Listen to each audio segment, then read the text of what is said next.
Darren, you just mentioned Mark Clattenburg, okay? Referee, of course, of the highest standards. Earlier in the week, Harry Redknapp was talking about having 2 referees for 1 game. He was saying this is the way it's going to go. We've debated that here on Sports Night Live, and today we went out to find out what the fans think about it. I think having 2 referees will clash will slow down the pace of the game, because then you have 2 people who are meant to be administering the laws of the game, and obviously there's always views that clash all the time. Yeah, I don't think that's necessary as well. It could be like, opinions and clash. Definitely clash of opinions, but something needs to be done anyway. I think 1 referee's alright, but I think goal line technology should be introduced to help with it. I only disagree because it's Harry Redknapp, to be honest. he's just reacted badly to his team getting a few bad decisions. Fair enough. You got a decision that should have gone your way. It should have gone your way. Goal line technology should be introduced. I think goal line technology is much better than 2 referees. Then you only have one source of argument that gets it straight. But having 2 people, like 2 people can always see a similar incident differently. It could just be like contrasting decisions. We always get linesmen being overruled by referees. Frank Lampard goal against Germany was a goal, and if goal line technology was there, well, we would have seen that. It could have been a different game. You can't really argue with goal line technology. If it says it's a goal, if it says it's not a goal, then that's obviously the honest decision. So I think there's no need for 2 referees. It seems that football's scared to move on, but I do believe that it's better than 2 refs. I think 2 refs, it's a bit, how would you even officiate that? I mean, would it be end-to-end, having 2 refs, or 1 ref for 1 half? I don't get how that could work. Referees do make mistakes, but even so after, they should come out and explain, like, all right, I've seen it now, and I realised that I was wrong looking at it, and I would have given it if I saw it properly. I think it's a bit unfair to expect a ref to never get anything wrong. The speed of the game is so fast right now. It's hard for you to not get anything wrong. I do believe that you need to have refs.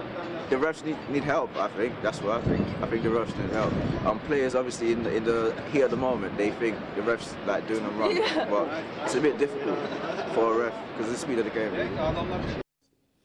So there we are. That's about 2 referees in 1 game. Did you notice that last interview, by the way? Just as the chap was talking, a young lady went and climbed on Thierry Henry's shoulders. I know it's not his real shoulders. He's been carrying the team for ages.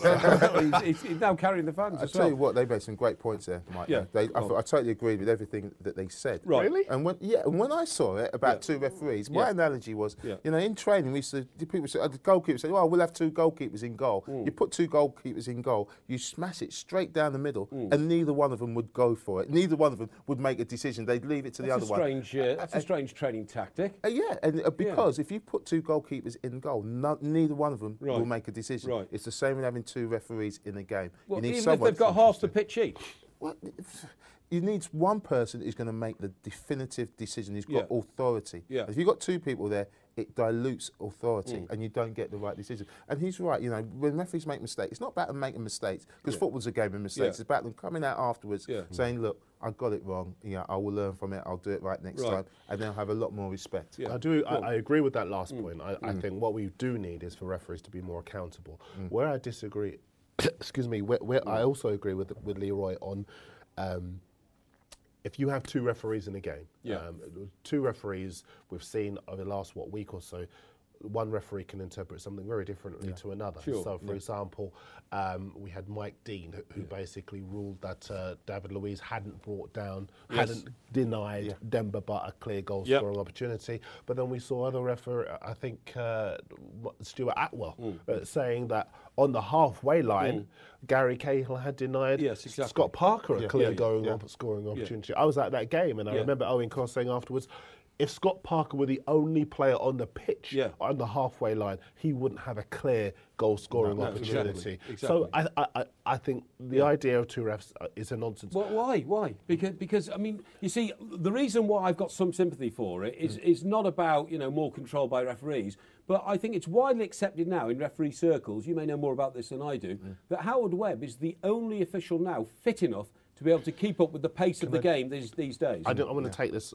Phil Dowd, the referee, went to Spurs last week, spoke to the players and basically showed them some footage and some stats of games. And basically, the players were surprised to realise the amount of distance covered by referees within games was far higher than they had actually believed. So this idea that the pace of the game is harder to keep up with is a little bit of a myth. Referees really are looking after themselves a lot better than people realise. But if a professional footballer strikes a ball, like for instance Song, to Van Persie, you've got no chance whatsoever of keeping off. And if that had been a decision about offside, between Van Persie and I think it was Jackie Elka, the defender, there's no way in the world you can keep up with the flight of a ball these days. Listen, rely on your assistant. Sorry, I'm taking over, but you rely on your assistant to do their job. You look at the Stoke game, the assistant referee, Robert Pollock, I think his name was, lots of headline potential there, basically didn't realise that Emmanuel Adebayor was at least 2 yards onside. That's got nothing to do with the pace of the game. That is about an official doing his job. And I'll tell you this as well, in the Europa League you have officials behind the goal line who are not allowed to even indicate to anybody what they're thinking. And not only that, they too make mistakes. Absolutely. You go to them about, when the ball gets transferred, it gets transferred a long distance. Doesn't mean the second referee is going to be in any better of a position to see what happens. He is if he's in a different half. He might be on the other side of the pitch, stood behind two. Yeah, but he'd still be much closer. What I'm saying is, the halfway line, you have a referee 1 on the right, referee 2 on the left. One of them's got to be a senior referee in case there's a dispute right on the halfway line. And somebody's got to rule on it. I accept that and all that. But I do think that, you see, I'm not criticising referees. I'm on the ref side here. The ref's the only person in the whole of the stadium with modern technology that doesn't get the chance to see a replay, okay? You know as well as I do, you can whip out a phone these days and you can get the instant replay of something you've just seen in seconds. Why should the fan be able to then jeer at the referee and say he got it wrong when the referee is so, distressed in his lack of ability to see things?